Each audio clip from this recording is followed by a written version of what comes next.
Good evening, everyone, and thanks for joining. I know Heather's unwell, so unfortunately she couldn't make it, but so I'm hosting tonight. So I'm really thrilled to have Rebecca with us. So I finished last week saying that we're going to do some life admin.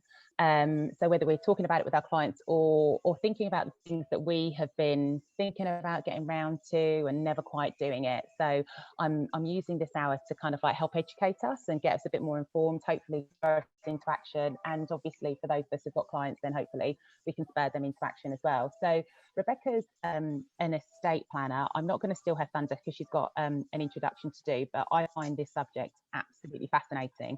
And when I was between jobs at the end of last year, I used that as an opportunity to start some life admin, so consolidating pensions and putting all my cash in the best place, and also making a will and exploring powers of attorney. But I'm not going to say anything more. Hand over and welcome our speaker for this evening, Rebecca, to tell us a little bit about what you're going to share with us today. Thank you so much. I'm just going to share my screen now. Okay, can everybody see that? Yeah. You got me? Okay, so yeah, this is me. So hi everybody, my name is Rebecca Huscroft. I'm an estate planner, and I also run a company called IFORM Legal. So for 18 years, I've provided face-to-face advice, previously as a financial advisor, so I have a lot of insight into the financial services world, and of course now estate planning. And throughout the progression of my journey with IFORM, I've developed quite a professional network of support through accountants and financial advisors. So I get an awful lot of referrals through professional connections, people wanting to provide estate planning support and solutions to their valued clients. I also work with 30 NHS trusts nationally. I have a strategic partnership with a chartered financial planning firm in Surrey who have a great contract with the NHS. So I provide both seminar support previously before COVID, and since COVID, we've provided that support through webinars to all NHS staff. And it's been a fantastic journey to be on, great to support our NHS colleagues and really make a difference to people. I also work with the local authority as well, so I get lots of introductions through different channels. I'm very used to working with all sorts of different people across the UK pretty much. I'm also a campaigner and awareness presenter. It's really important to me to raise the bar professionally and also raise awareness on some really important issues. And that's what I want to do today, just highlight some really common misconceptions, have a look at some real life examples, and really deal with misconceptions and untruths, and try and break down some barriers and enable people to really engage with estate planning, but not in the traditional sense. We're trying to provide a fresh approach and a different approach, so I hope I can do that today. But essentially, I look to work with singles, families and business owners. That's brilliant. Thank you. Thanks for that introduction. So we're going to spend the next sort of like half an hour or so asking a few questions and navigating us through this conversation. So I'm gonna help Rebecca navigate us through this conversation with some questions. But before we actually get into the details of wills and estate planning and powers of attorney, can you, Rebecca, just tell us a bit about the impact that COVID's had on clients generally and how they feel about their estate planning and what that's meant for your business? Yeah, COVID has brought about a huge amount of uncertainty and insecurity. I think prior to March, people were engaging with our services based on something they felt that they should do. As a result of COVID coming along, we've seen an over 80% increase in inquiries. People really worried about the real impact. So we've seen a huge change in mindset and how people feel right now. And I think it's brought a lot of focus, people worried about themselves and their families, and they feel powerless and out of control. And that's a really horrible place to be, coupled with obviously mistrust in government and organisations. So there's a real sense out there of insecurity in people, and feeling sort of powerless as to what can I do, how can I protect myself and my loved ones. So I think it's just brought it forward, and a sense of urgency. And what concerns me is that people are making decisions that are knee-jerk and they're based on fear. And what we want to do is help people come to the right decisions that are right for them and their family. So we work and support families to come to arrive at those decisions, and not just jump into something. I'm very mindful that we see 1 in 4 wills are challenged, and I know that COVID will create a situation whereby there'll be an increase in will challenges, because people may be making big decisions like excluding people, disinheriting children, and also making decisions when they're poorly, and that really will affect how legitimate those wills are seen to be. If, for example, somebody's under a lot of medication, they may be acting in a way which may not be seen to be the right thing to do. The door is open, there is a risk that will could be challenged. So what we want to do is ensure that if people do want to put any planning in place, that it is safe, they're doing it in the right way, and that it will stand up.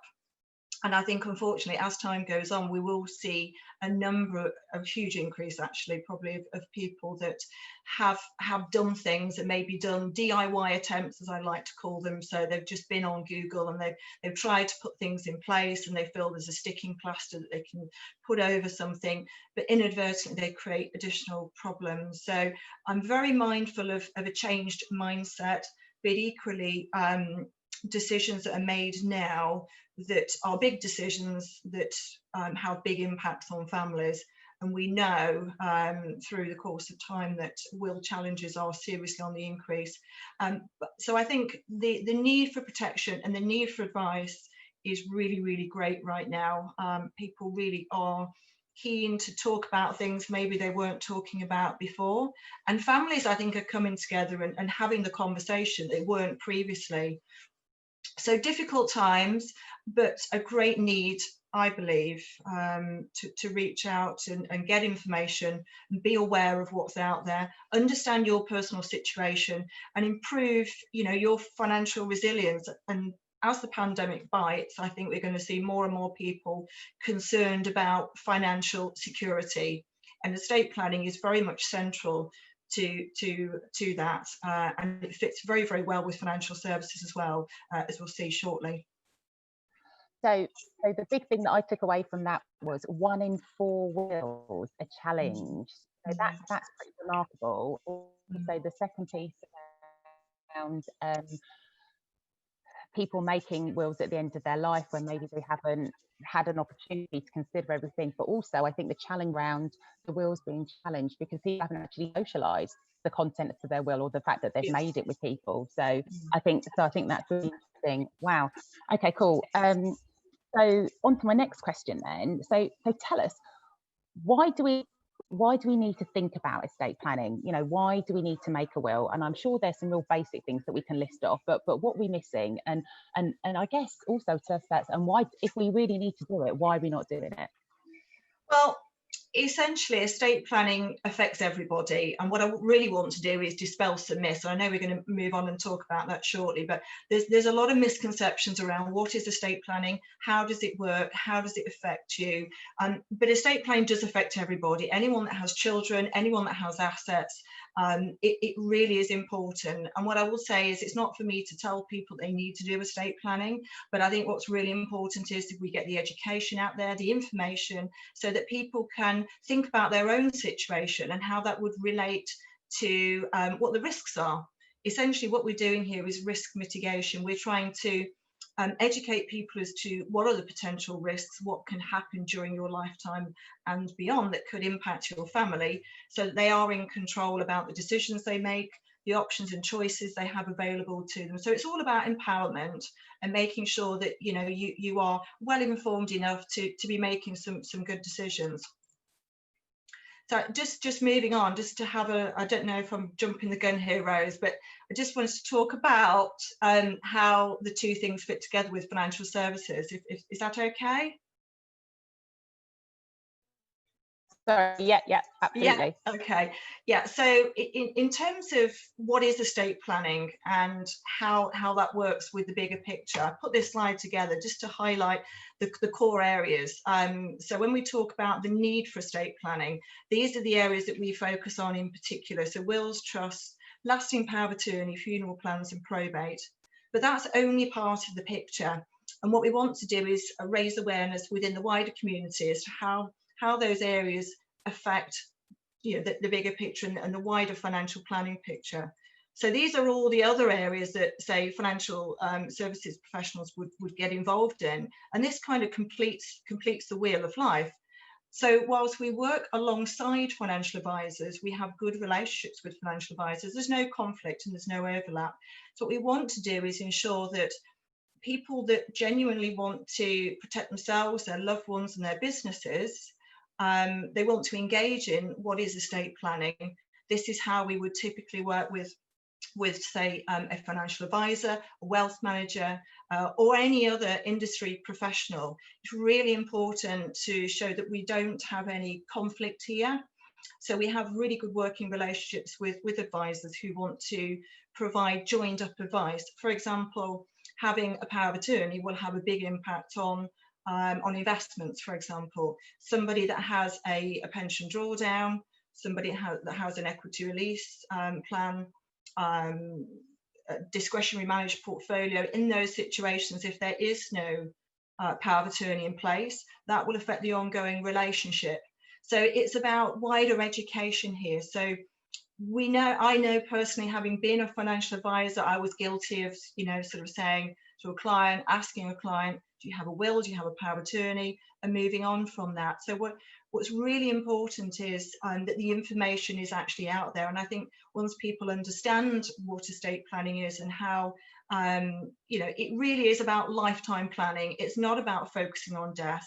This is about improving lifetime, improving family.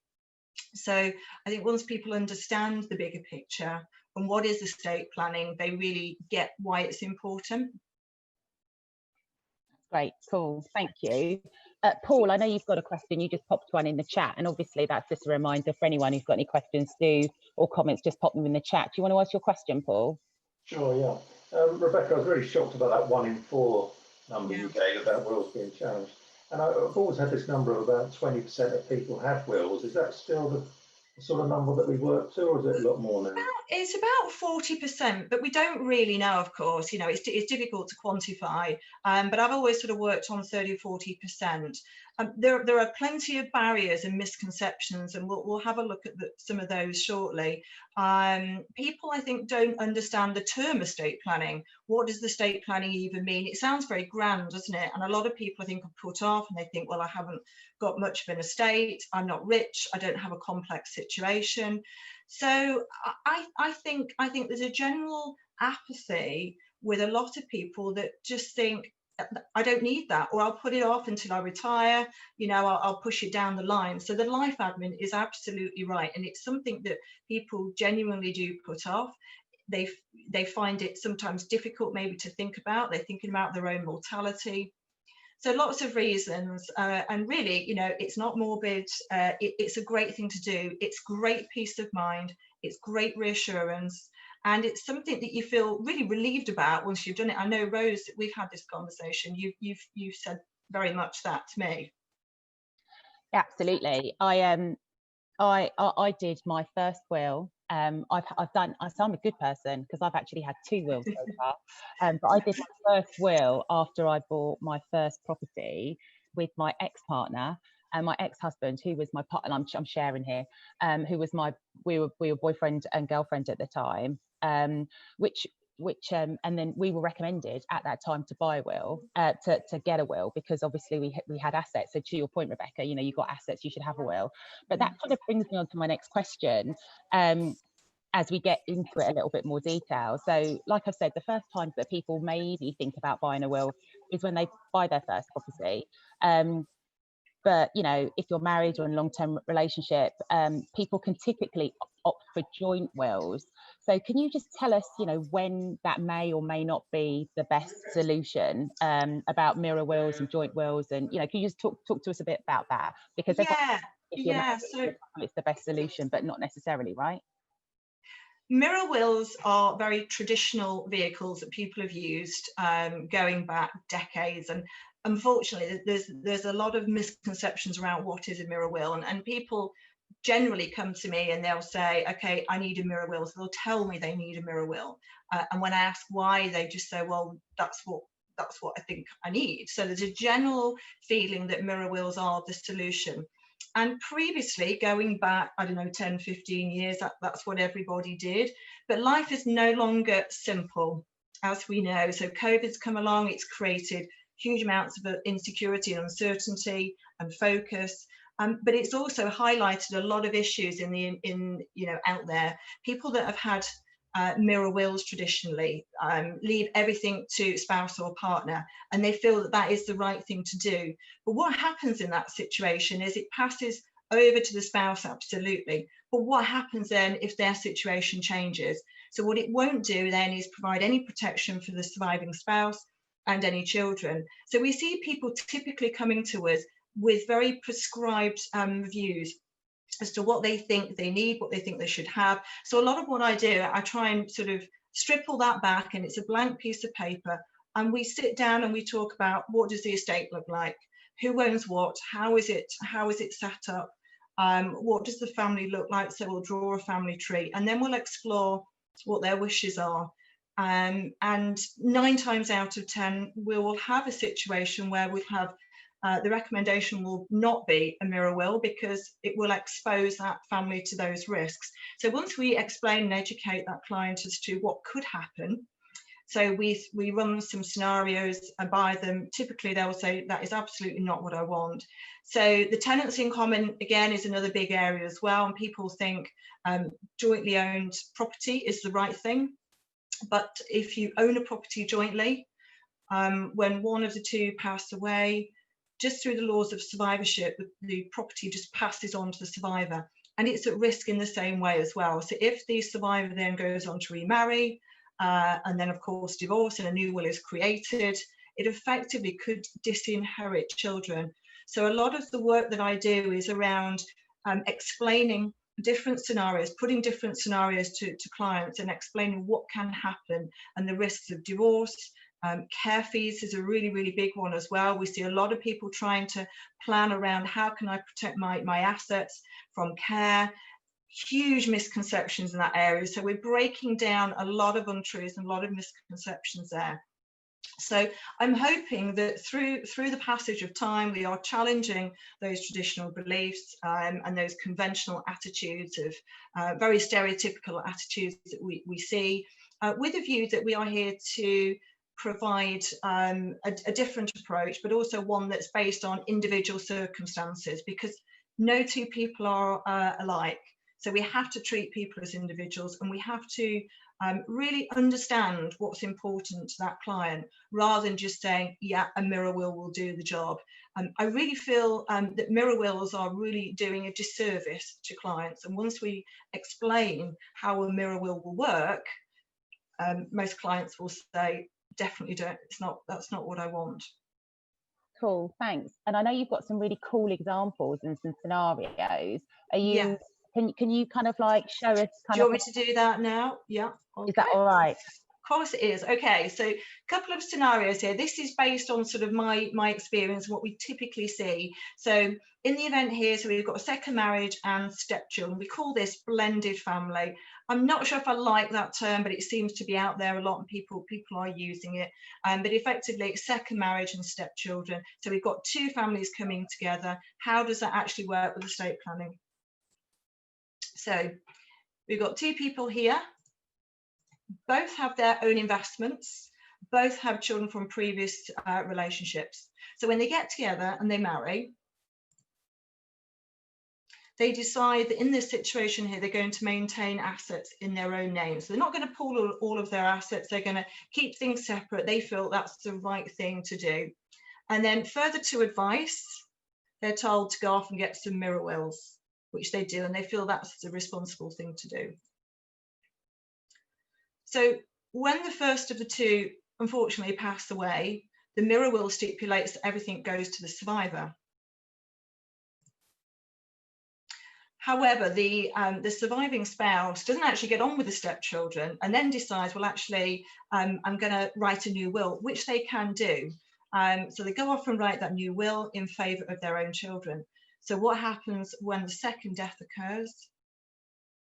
Everything passes down their biological lines, so they ultimately inherit, and the stepchildren are disinherited. And this is a classic example of what we see. And for some reason, a lot of solicitors are really failing to recognise what happens in the event of people moving on and remarrying after death of the spouse. So in this scenario here, through no intentional means, we see that children are disinherited, and this is what we really want to avoid. So the mirror will conversation revolves around this kind of discussion. Now, a lot of people do feel that they won't get divorced. You know, they've got rose-tinted glasses. I know there's a real risk of that. I know the stats on divorce, and it's not for me to try and change someone's mind.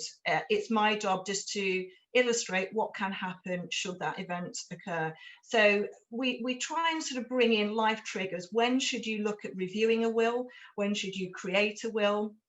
So there are really big, poignant times during your life, and a lot of people wait to retirement when children come along. You know, a really, really great time. But again, marriage or divorce, really, really critical that in those life events, those triggers, any existing will provision that's in place is reviewed to ensure that it's still appropriate. And unfortunately, we see a lot of people do have ex-spouses and partners named in wills, and in that situation it's really catastrophic, because if they are named and they die, they effectively die intestate. So they may have the best trusts and the best wills in the world, but if the main beneficiary is an ex-spouse and they're separated or divorced, effectively that means that they will die without a will, and intestacy rules kick in. So the government then decides who gets what and when. So they've lost control of their circumstances, and that's what we want to avoid.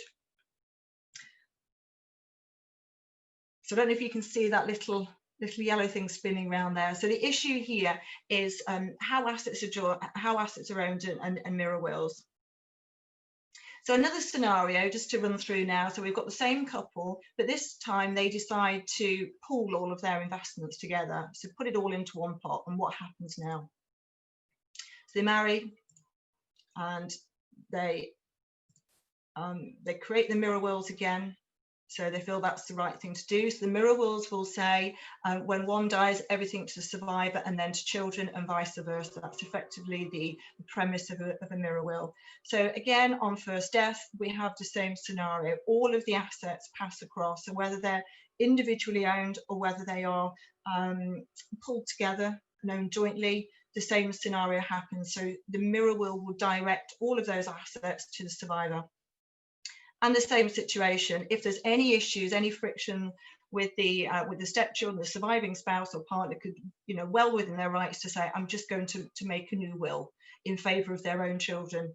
So whether the assets are pooled or kept separate, the same end result unfortunately occurs. On second death, everything passes down the surviving spouse's generational bloodline, and the stepchildren are disinherited. So this stuff's really fascinating, I think, and I think the whole scenario piece, looking at what could happen when it's not intended, is hugely important. And you use the term blended family. So I'm in a blended family. I've been married. My partner's been married. He's got children. And when we were doing our wills, you have this conversation, right? So it makes sure that everything is clear, and we've had that conversation with his children as well. So it's all absolutely clear, and I think that's really important. So we've looked at. Sorry, I've just seen Sam's pop something up in the chat. Do you want to? Is that just a comment or is that a question, Sam? No, it's really just a comment, but it is like a minefield, isn't it?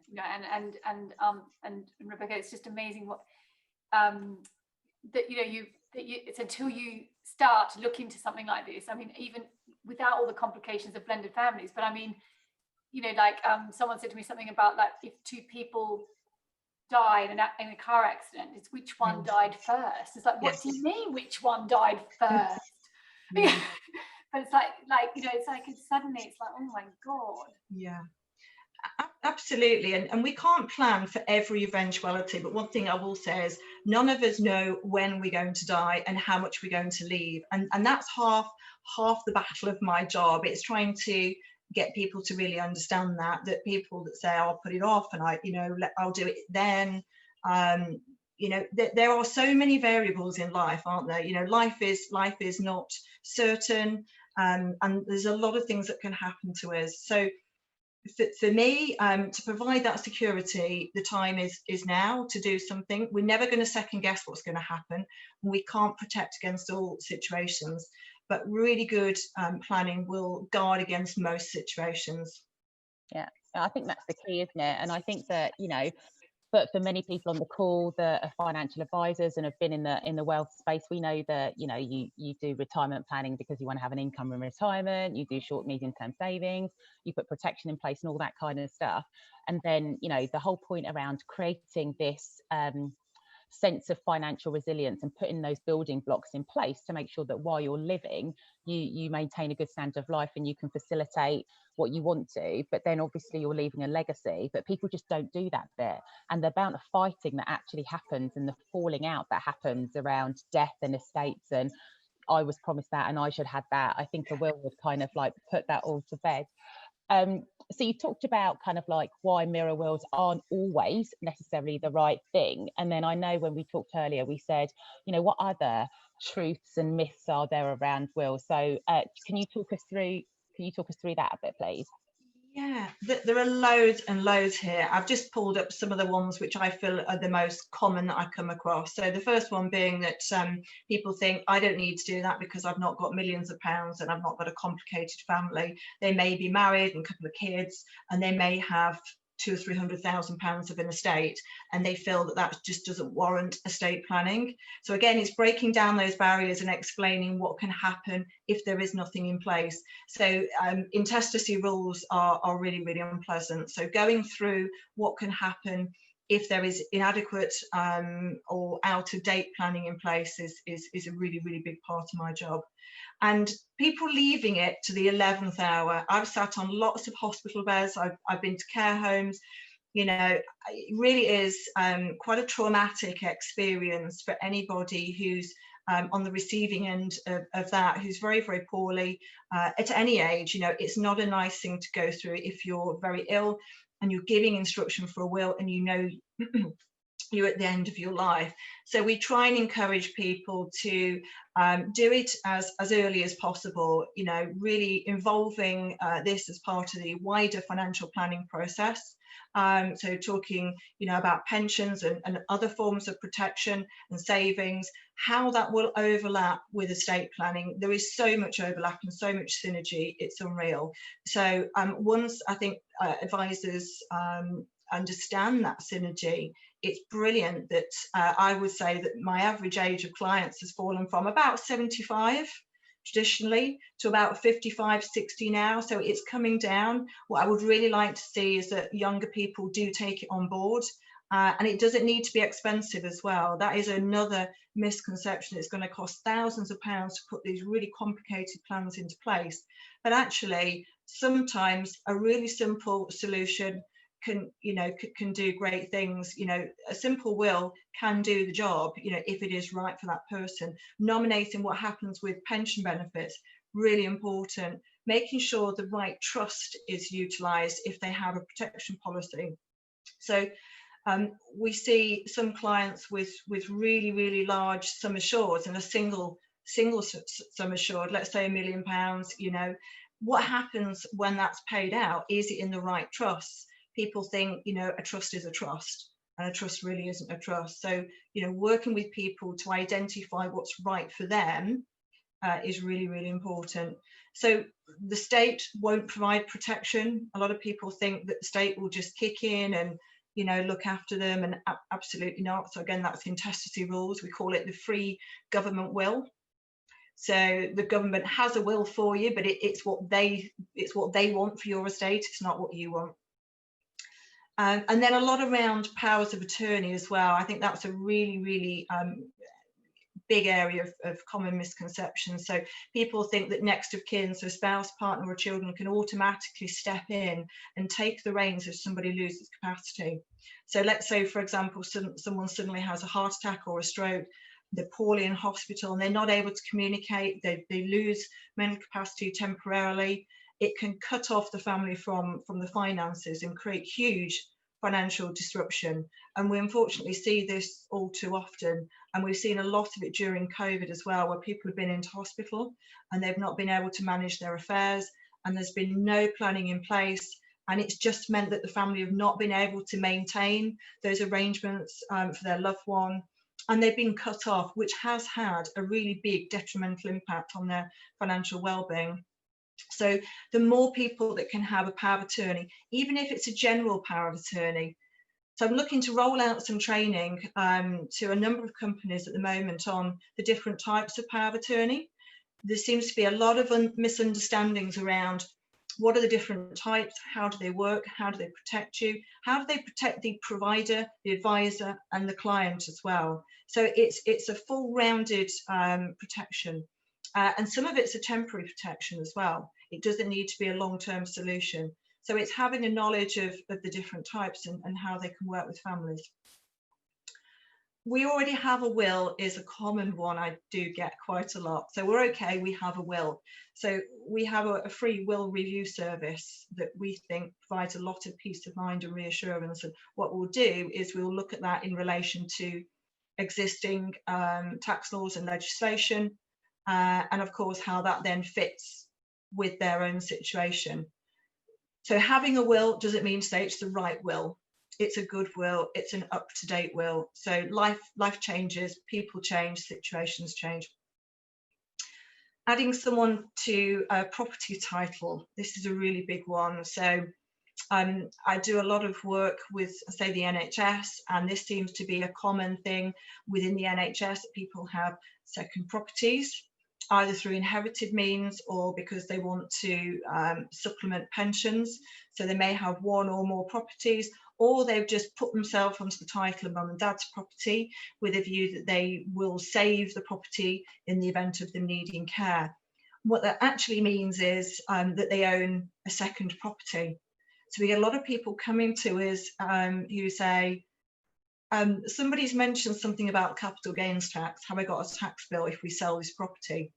And that's really, really common. So again, it's not having a wider understanding of the implications of trying to fix one problem, but actually creating others as well. So DIY attempts in estate planning are really, really common. I'm afraid friends and Google are to blame. People will often suggest things to people and they'll go off and do it. So what we want to do is ensure that people are making decisions that are right for them. And the tenancy in common and lifetime trust is a really biggie as well. People think that just by creating tenants in common protects a property against care. It really doesn't. That is a huge misconception, that it isn't that simple. It needs to be bolstered with the right legal planning in terms of wills and trusts, and just having that alone won't do the job. For example, if those two people named on the property as tenants in common, each having 50% ownership, if they both just grow old together and they both need care, there is zero protection. The protection only kicks in if one of the two die and the survivor then only owns half the house. And even then, it could still be challenged by the local authority. So sometimes people feel that alone will do the job. And also, finally, large sum assureds as well. So someone that has a large protection policy, let's say £1 million, and it pays out into a discretionary trust. If it's not distributed to beneficiaries, then potentially, and it sits in the trust, then potentially we've got exit and periodic charges. So we'll often get involved in those situations and recommend that there is a series of policies and trusts which are below the nil rate band.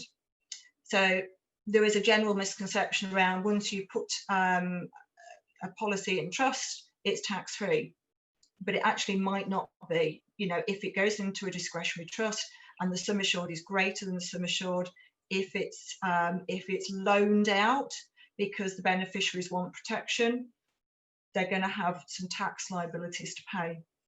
So loads and loads of different areas here, loads of misconceptions, but I think that's probably a flavour of kind of my top list.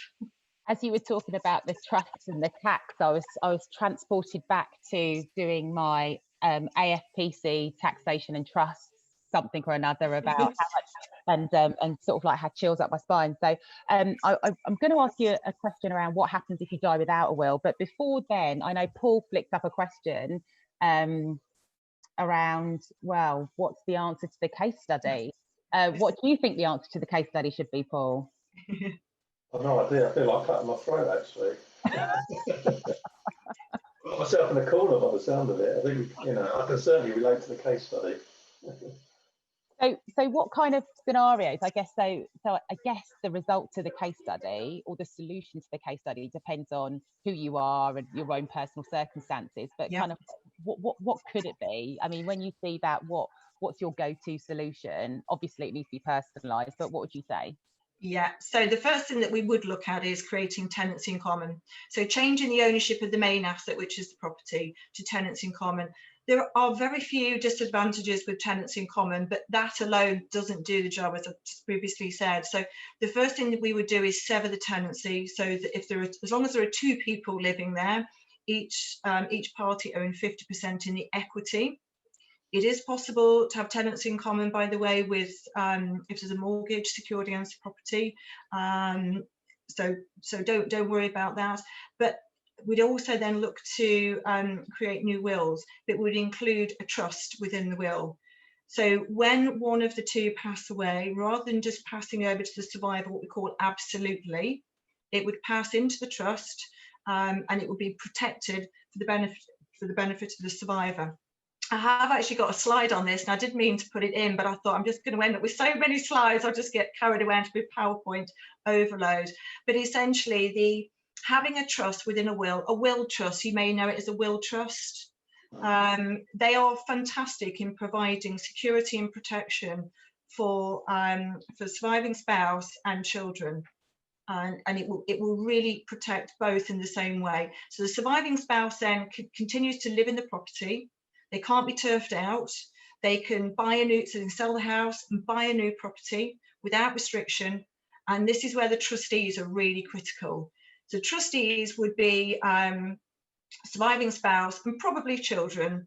Worst case scenario, we'd look to using a professional trustee or executor. We try and avoid that because obviously there are significant costs involved in that. So generally speaking, family members get involved and we're there to support them through that.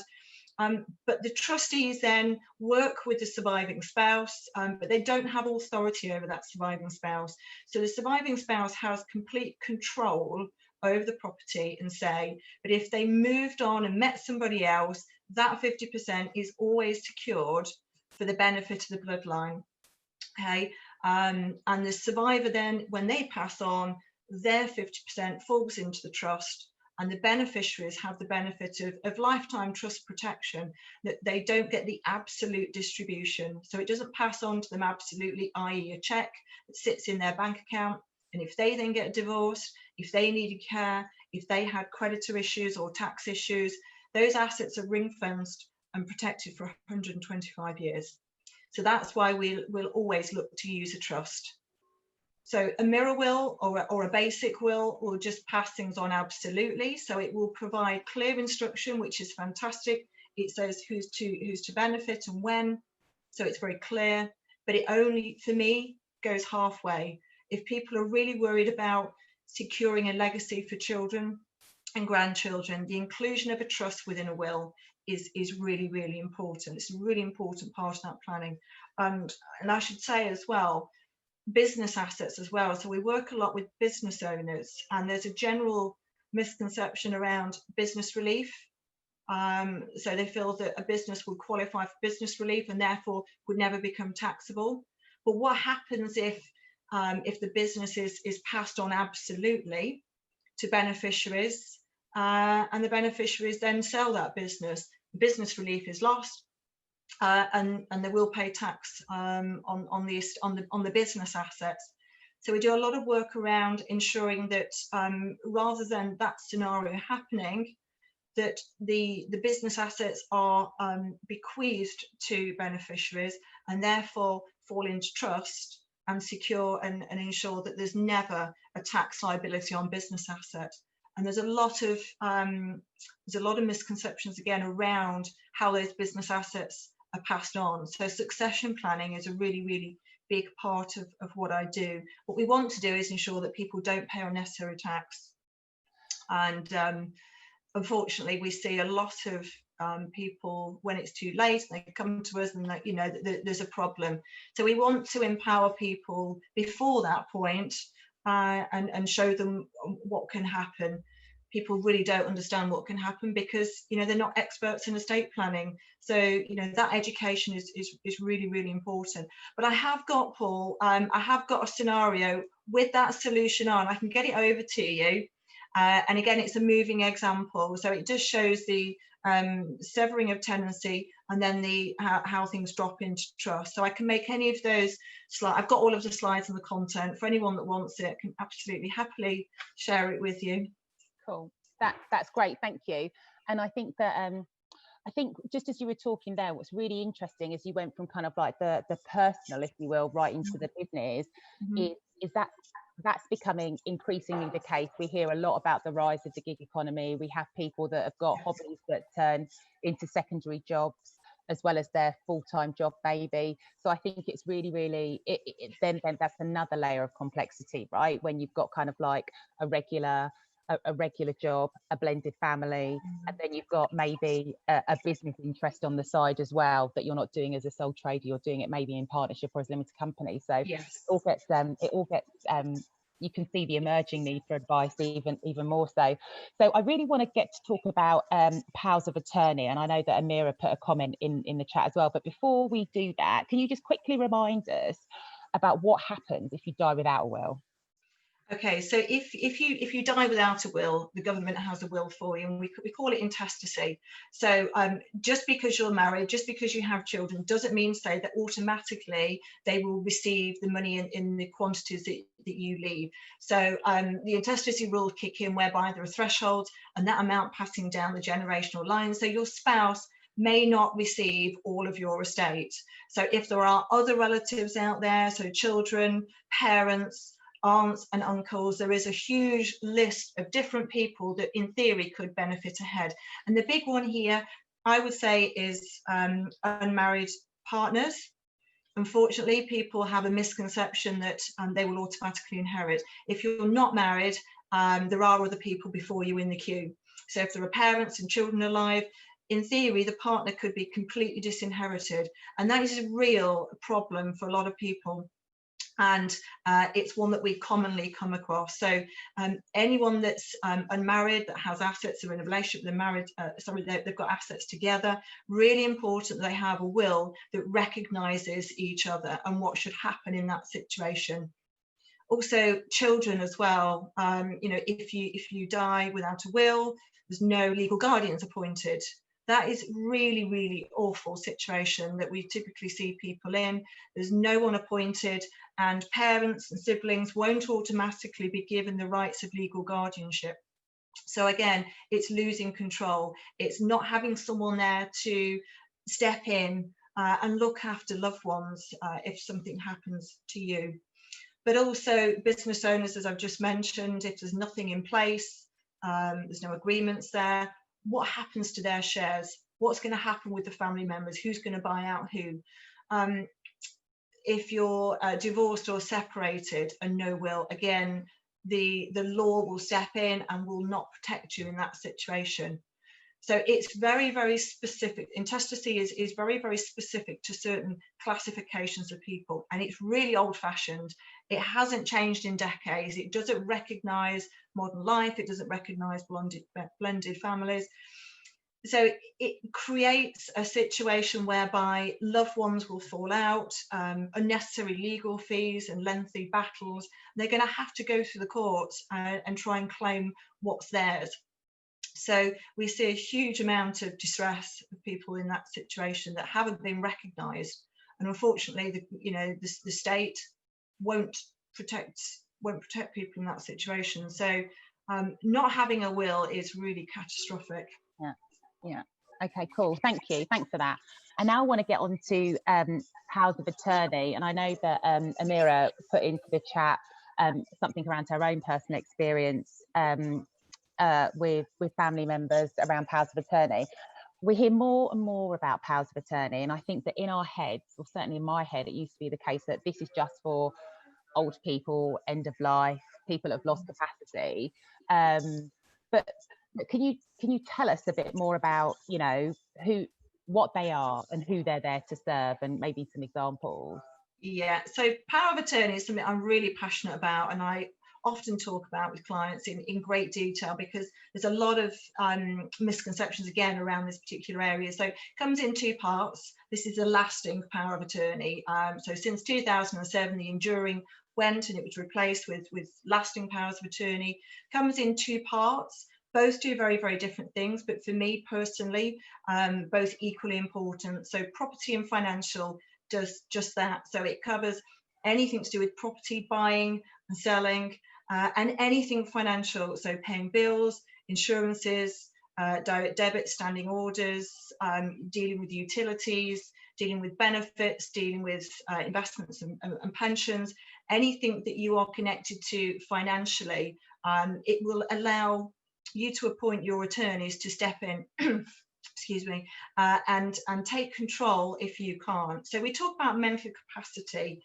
When would a power of attorney actually be needed? And again, a lot of people think it's waiting till you're 80 and got dementia. It really isn't that. So the Office of the Public Guardian, who regulate all of this, have in their business plan that they want to see everybody over the age of 18 with a power of attorney by next year. Now, they're a long way off that, but they are getting 4,000 applications a day, and COVID has really brought that to people's minds really as to what can happen. But not having it is really catastrophic and really expensive. So what I'd just like to do is just share here.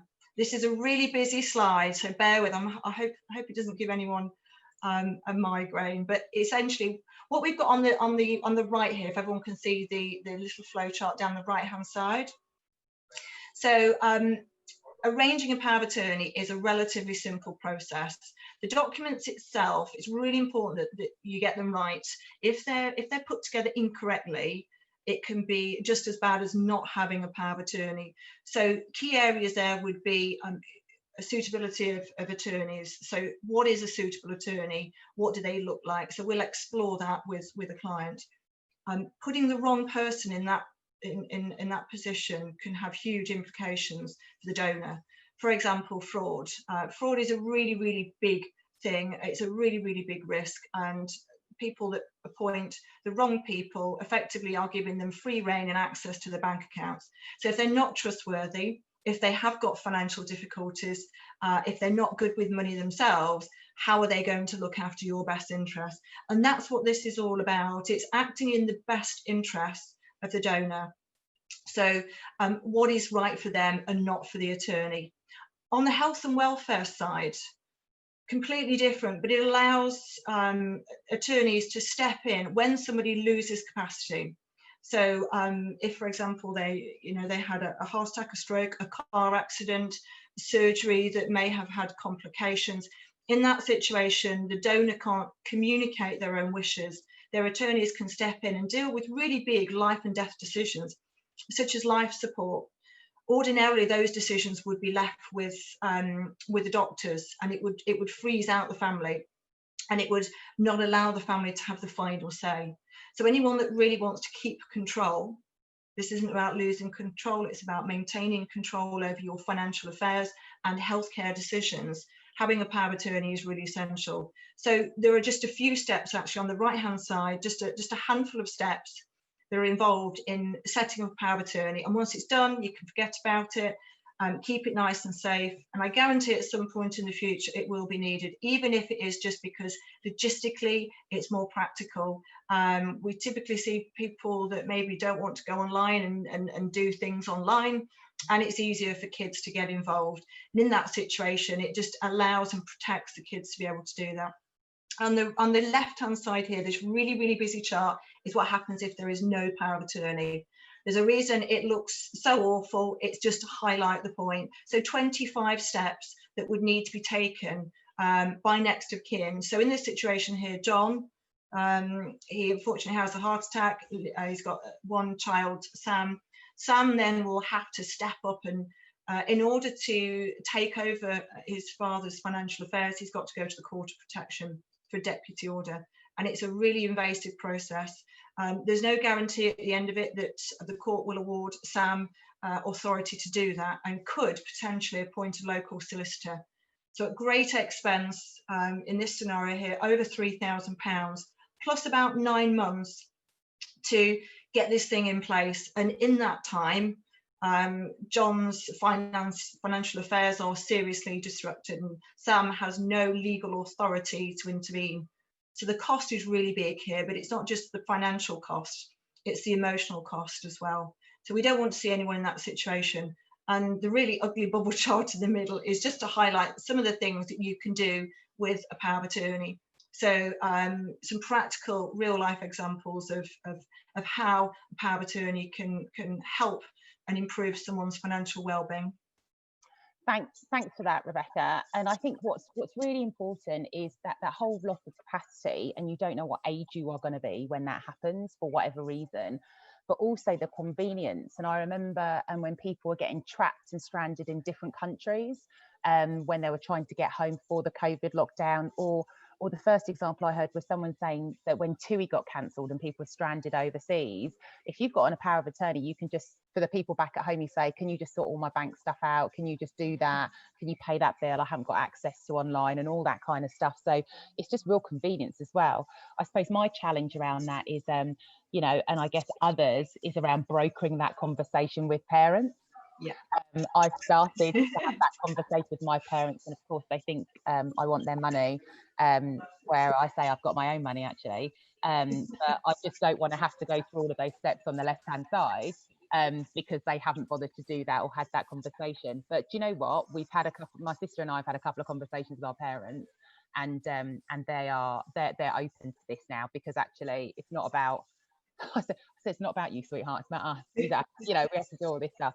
Look, we're coming to the top of the hour, but there is another question. I think, Felicia, you had a comment in the chat. Do you want to ask Rebecca your question? The answer is yes, because I did go to a solicitor about this. Like, I live in the UK and my husband lives in India and my daughter lives in the UK. And, you know, like, just listening to your presentation, I've actually messaged you, Rebecca, already to do an update of my will, especially the power of attorney, because my daughter's godmother lives here. So we have a support structure that can step in, but I've done none of the legal work around it, you know. So I was just wondering if you have added complexity on the continental situation. Yeah, we often see clients that have got family overseas. How does that work? How can we best protect our family? Yeah. What are the options open to you? It's about being practical. A lot of this is it's practicality. It's like any other form of protection. It's what's the best route for you. So once we understand your personal situation, so thank you so much for that question. Really brilliant.